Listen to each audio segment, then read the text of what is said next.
going on, everybody? We are here at Call Switch Jiu-Jitsu Mid-City in Darnella here, and we're going to show you the importance of breaking posture from the closed guard. Okay, your closed guard should be absolutely deadly because it's your legs and your whole body against your opponent's arms and upper body. So when you have your legs around their waist, it shouldn't just be sitting there with your legs locked.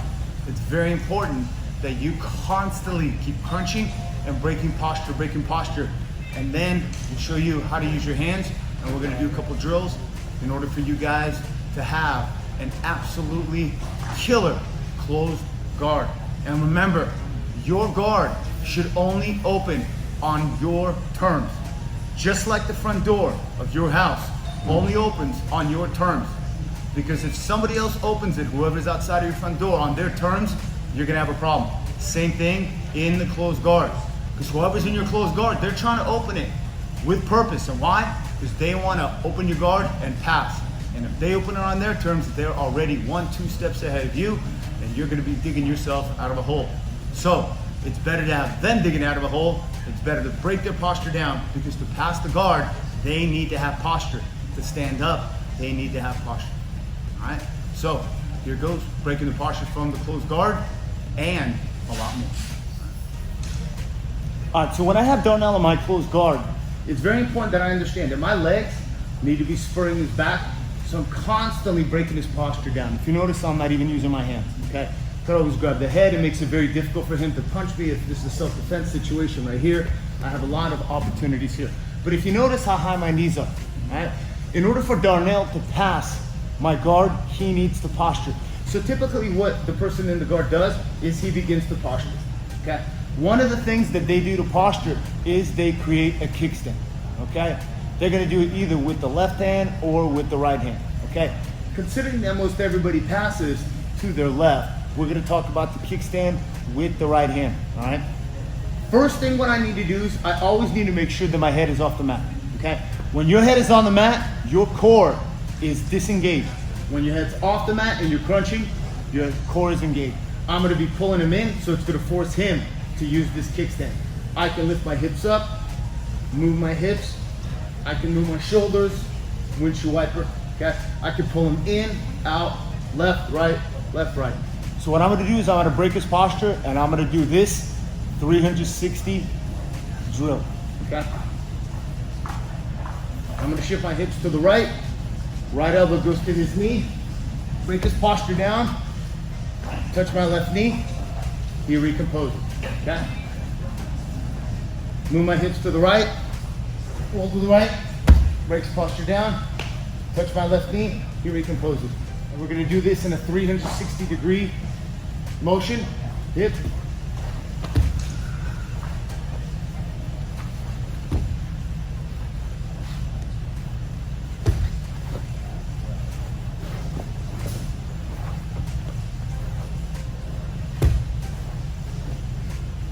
and we're back.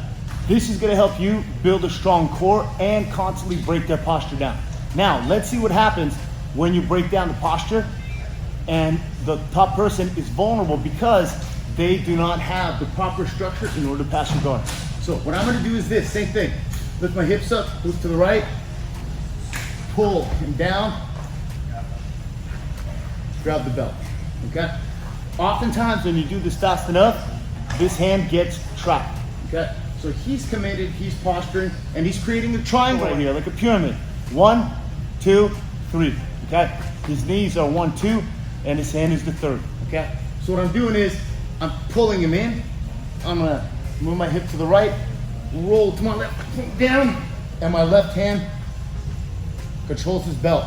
My right hand is at his knee, and what I'm gonna do is I'm gonna stiffen that left leg, and I'm gonna pick him up, over, and get to the mount. Because my goal is to get to top position. Here, break his posture down, hip to the right, pull him down.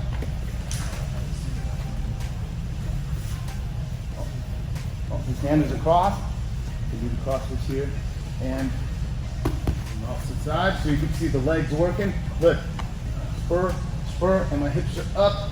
I move my hips to the right, roll to the left. Now, Right hand at the knee. Take him over.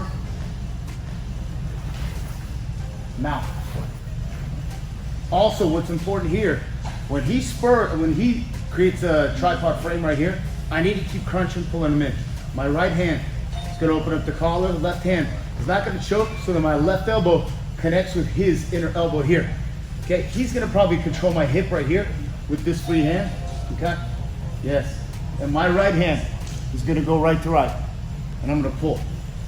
From here, the second I feel him trying to posture up, I'm going to pull him down. My hips move to the right, and I stretch them out. This left hand pulls as the right hand pulls as the left hand frame. Okay, shoulders away. The left foot goes on the hip. On down. When I have a high guard here, with the shoulders, hips off the mat, frame the head, so over the hips, and finish. He's got the tripod lift. 1, 2, 3. Okay, I pull him in. Right hand not choking, just deep enough to go on the inside of that elbow. My right hand pulls here. The second I feel him moving, I put him down.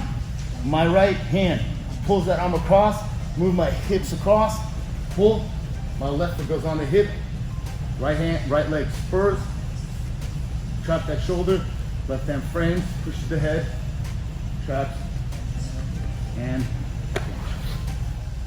this is just the beginning of your closed guard attacks. However, breaking down the posture is very important. So you saw how dynamic the hips are. Your guard is all about your hips. You saw the importance of breaking down the posture, using the legs, even my hands, and I was going to be using my hands, and then you saw what develops from there. In order for him to pass your guard, he needs that posture. In order for you to really make it difficult for him to pass your guard, you got to take his posture away. Thank you very much, and we are here bringing you Jiu-Jitsu from the source at Carlos Machado Jiu-Jitsu, Mid-City. I don't know. Thank you, brother.